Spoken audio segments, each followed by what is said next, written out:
Welcome to the fascinating world of traffic signals. So we finally got power to the signal controller cabinet. So the first thing I want to do now is dress up all these cables because they look like a bad mess right now. So let's fix that. All right, these cables look a lot better. Now I'm gonna go ahead and put this power supply into this card rack. Even though it's not gonna be used in this cabinet for now, still gonna add in that power supply and start sticking our load cells in.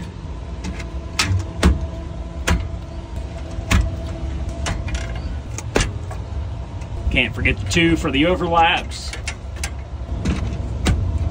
And don't want to forget about this flashing relay, so let's go ahead and hook that up as well. What I need to do now is start getting all these cables plugged into this Click 656 for the Wavetronics radars, and then I'll also plug this device into this outlet here. That is an unprotected outlet. If you had a protected GFCI outlet, then you would have to find an alternate path of power because you don't want that to trip and then you lose all detection. So in these cabinets, usually over here on the end block, your first 3 on the line will be 120 volts, neutral right below that, and ground right below that.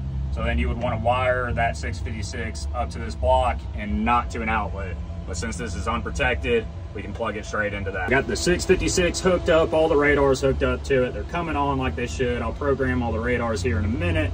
The next step, I'm gonna go ahead and add a SDLC hub over here inside this cabinet so that we can run multiple BIUs at any given moment. We have the SDLC hub mounted to the cabinet. All the SDLC cables ran to the controller, conflict monitor, as well as the detection unit that we have inside of this cabinet.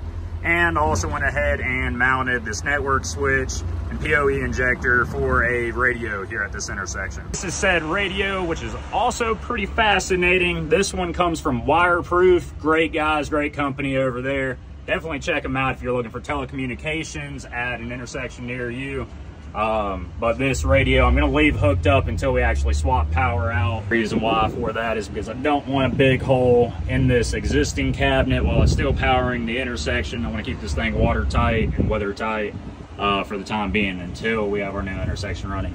Then we'll put that radio onto the new cabinet. There you go. That's what it takes to get a traffic signal controller cabinet wired up. And if you enjoyed this little series, and I'll probably put it all together and make one long video, make sure to give it a thumbs up. And as always, thanks for watching.